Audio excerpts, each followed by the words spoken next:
today on Divorce Court. We're here today because my husband has poor money management skills. He thinks that he can control me. I want to quit my job and become an actor because I'll make more money and I'll be able to do the things I want financially for my family. We have 4 kids to take care of. Right now is not the right time to pursue an acting career. Samara, I want you to understand that I love you and everything I do is for the betterment of our family. I hope the judge can make my husband realize that he needs to become better with his finances and that just because it's his way doesn't mean it's the right way. I want the judge to tell Samara that her way is not the only right way. Marquise, I want you to get better with your finances. If things don't change soon, I'm leaving. Divorce Court is now in session. The Honorable Judge Lynn Toler presiding. Good day, ladies and gentlemen. I'm here today with Samara Jackson Presley and Marquise Jackson Presley. The two of you have been together for 5 years, married for 3 years, and you have 2 children together, correct? You are in trouble, so you've come to me to help you save your marriage, and I'm going to start with you, Mr. Jackson Presley. Give me an idea of how your house is structured, what's going on, and why it's a problem. How my house is structured is I am the sole provider, sole breadwinner. My wife is a stay-at-home mother. I have 4 daughters who live under my roof. I support all of them. My wife has an issue with being a stay-at-home mom and not being able to work. Did you two discuss everybody's roles before you got married? Did everybody, like, decide on who was going to do what, or were assumptions made by both parties?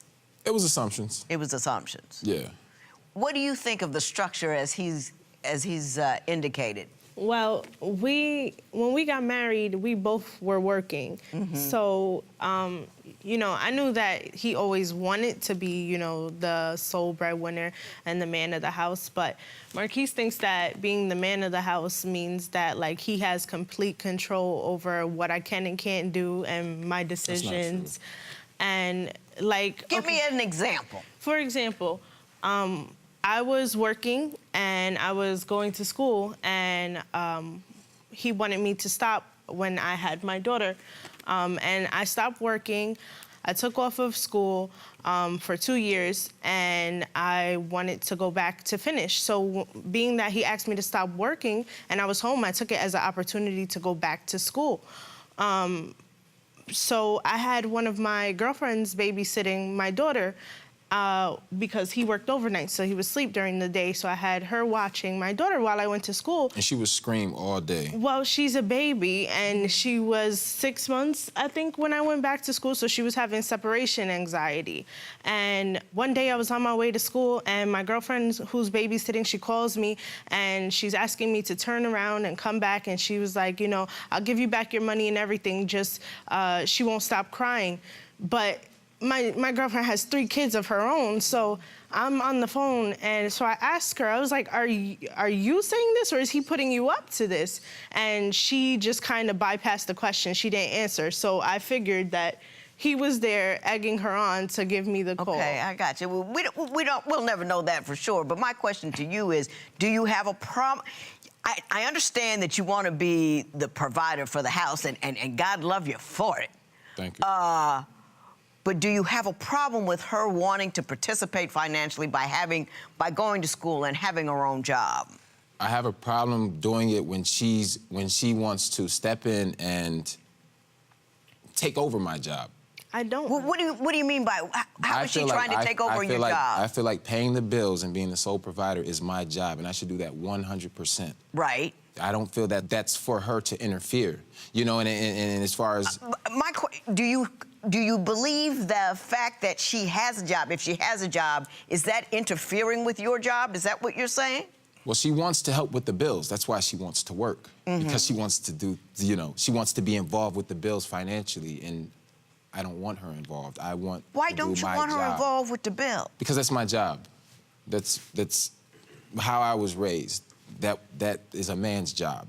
You know, and I feel like she doesn't respect me as man of the house, and she wants to usurp my position as man of the house. Really? Yes. Just give me some examples of things that she does that make you feel that she's trying to become the man of the house. Number one is they don't respect my things. She doesn't respect my things, and she doesn't teach my daughters to respect my things. Give me an example. I like to eat snacks. I like snacks. And I know it sounds funny, but this is a serious issue for me. I was ready to divorce her at one point for this. I like to keep a bag of snacks. Cheetos, Nutter Butter cookies, Nutter bars, and I keep them all in a separate corner in my house. I keep all of my stuff in a separate corner. I come home, and I've been thinking about eating my stuff all day at work. I'm like, I'm gonna get home. Cheetos on your mind. Yeah. I'm gonna get home, I'm gonna eat my stuff. I got a half a bag of Cheetos left in the pantry, and I get home and it's freaking gone, you know? And I ask her, you know, what happened to my stuff? I only had a little bit. Ask the girls. Why do I need to ask the girls? You've been here with them. You find that a threat to your manhood? No, it's not a threat to my manhood. It's the fact that, it's the principle. Listen, I have a huge house, nice house. Everything I buy in my house is for my wife and my daughters.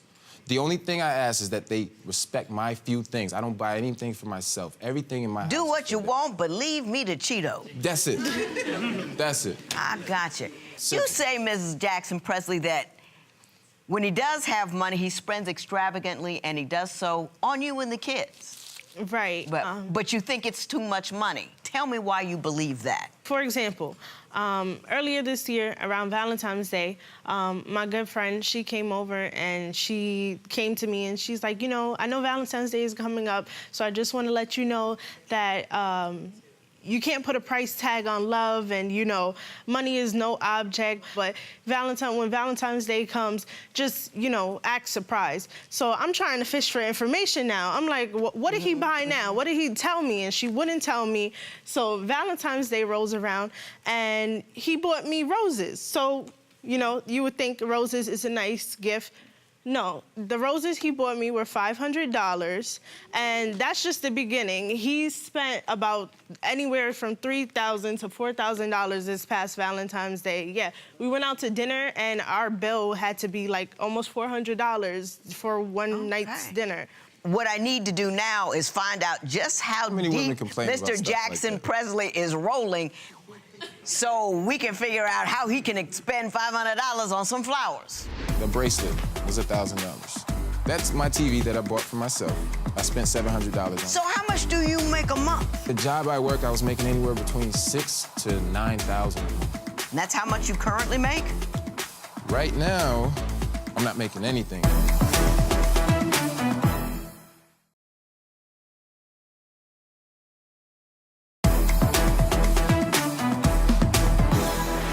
So, Mr. Jackson Presley, you are extravagant with your family, would you say that?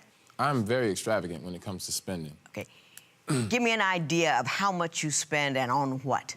Well, as far as the Valentine's Day thing she's talking about, I was trading Bitcoin, and I made $20,000 like in one day off Bitcoin.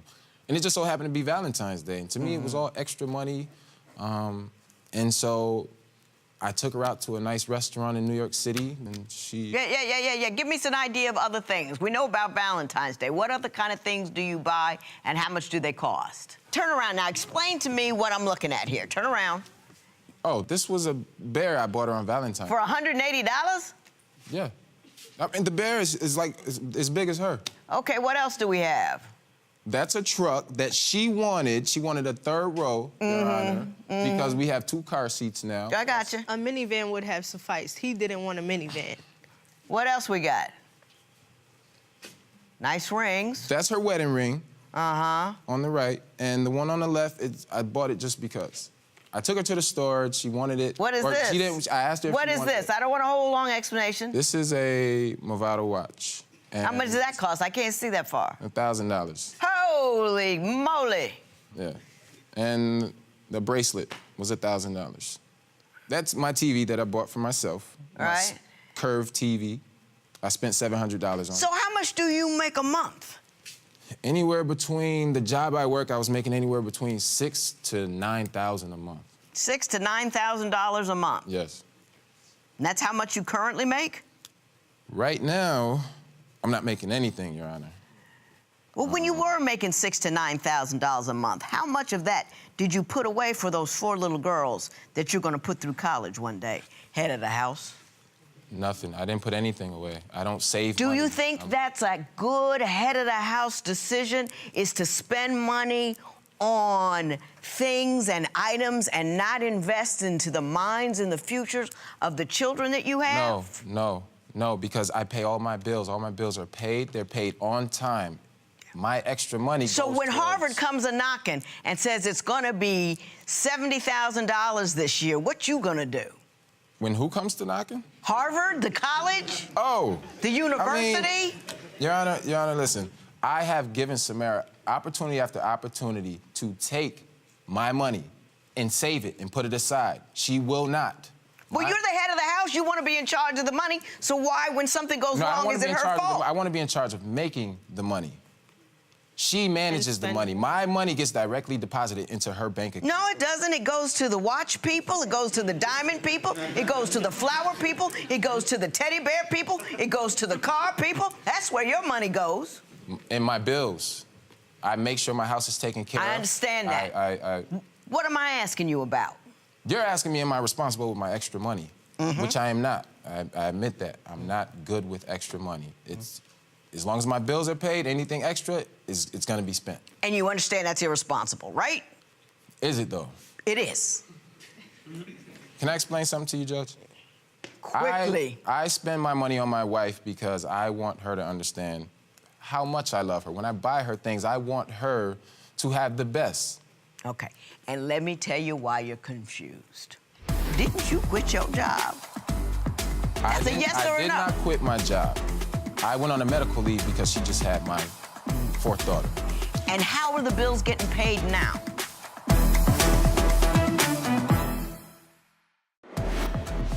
How would you feel if your spouse bought you costly gifts but had no savings? Tell us what you think at Divorce Court.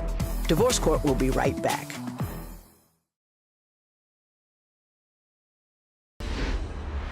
You're confused for a couple of reasons. Number one, you keep starting your sentences with I. You want her to know how much you love her. That makes you feel good. That's not making her feel good because she don't want it. She wants to have more money in the bank. That's number one. And two, didn't you quit your job?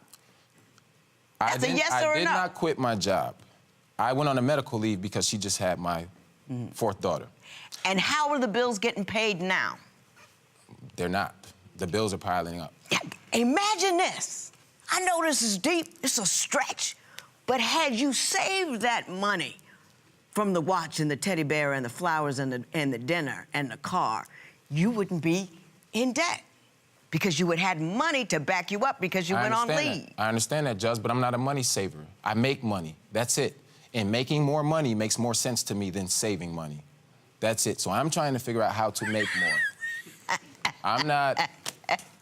Okay. You can always spend yourself into the poorhouse. Some people are savers, some people aren't. Why Judge. did you quit your job if you didn't have another job and you're the sole provider for the house? I didn't quit my job. I'm on a medical leave. I've got about 3 weeks left. I still have the option to go back if I want to, but I told Samara that I don't plan on going back. What do you plan on doing? I plan on taking up a career in acting or modeling, something I've loved doing since I was little.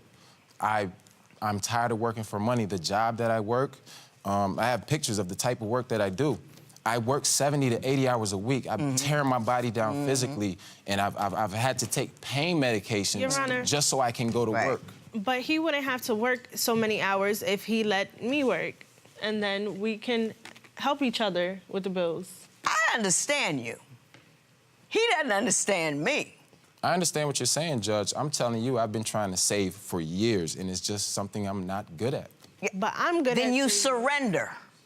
To what? Being a stay-at-home dad? No, you surrender your money to her. He does. All of it. And she'll hand you back what you can spend. Your Honor, I pay my bills, I buy her gifts, and any extra money, I say, do you want any money? Even if you want to just take it to put it aside, do you want any? If you don't, I'm going to spend it. Does he do that? Does he do that? She says no every time. He asked asks me, like, if we're in the store, do I need anything and things like that. And I always say no, because I want to save as much money as I can, because I know, like, there's If she really cared about saving, she would have taken money out of the account, put it in a separate account. She's got 2 accounts. Put it in a separate account and save. He's gonna know if I take the money out of the account. He knows how much he gets paid. He's gonna know if I take the money out of the account. And when he spends what he has left, then here he comes. Okay. If saving money was that important to you, you would have taken it. And I offered it. Well, I just explained that you would have. Miss, you robbed a bank once, didn't you? I don't think you make good decisions. I did rob a bank, Yeah. but it was I wanted to get some money for my family. It was 10 years ago, but I wanted to make some money for my family. I've always been irresponsible with money. And didn't you ride away on a red bicycle? That made my whole afternoon. I just want you to know that. Reading that you robbed a bank and went away on a red bicycle just made my day. I'm willing to do whatever it takes to provide for my family. Yeah. That's all. Okay, I got you. Now I know better. I got you.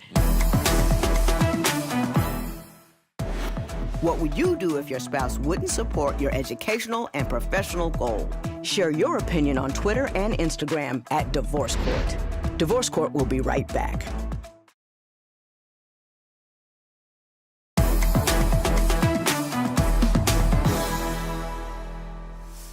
Mrs. Jackson Presley, I understand your family wants you to leave him. Not exactly. My mom, She can't stand him, because I read the letter that she wrote. I told her that I was thinking about leaving, and she's not opposed to it. She don't like me because I'm a real man, Your Honor, and she can't control me. Yeah. That's it. This is where we are, and let me tell you. Not her, her mother. I understand. Oh, okay. I speak English very well. I'm not going to talk to him anymore because it's worthless. And I know when I'm banging my head against the wall, I don't need any more injuries. I'm going to say what I'm going to say to you. He's all caught up with the idea of manhood and making money, and he doesn't understand what it is to be a man. To be a man is to be able to control your impulses well enough to take care of the family that you made. So whether or not you make a whole lot of money, no money, a lot of, it doesn't matter. He wants to say things, he wants to do things, he wants to bring in the money because that makes him feel better. If you stay with this cat, what you need to do is say, hey, this is what we need. We need this amount of money, and I'm going to save it. You need to work. I don't care what he thinks about you working, because you need to have some stability for your family, because this guy has impulse control problems. This guy is off now on a thing where he wants to be an actor. These things don't happen overnight. So you have to be the woman in the relationship to handle and control. You see what I'm saying? And if he doesn't allow you to do enough to handle and control your family in a manner that allows you and your family and your girls to be safe and secure, and actually, deeper still, have some foundational wealth for your children. So you have to be the woman. You cannot let him lead this thing, because he does not have impulse control. And if you can't get it to where you have it, you listen to your mama. Don't listen to her. You listen to your mother. But do you understand what I'm telling you? You can't be soft anymore. You're a mother. That means you're strong. You got to handle your business, because he And I'm a father can't. to all 4 of my Do you daughters. understand what I said to you? Father. Yes. Be the kind of daddy mine was. He I'm not paid your for father. he paid for I'm not all your my father. college. I Okay. said, be the kind of. Be the type of man who can give their daughters education and future, not rings and bling. Money ain't This gonna matter get is that. adjourned. You're gonna give him a chance to kind of step up now and get back to work. If he's willing to get back to work, then I'm willing to work with him. But if he's not, then I have to do what's best for my daughters. What I need is a better occupation. I need to make more money, not save more. Saving $100 a week ain't gonna put 4 kids through college.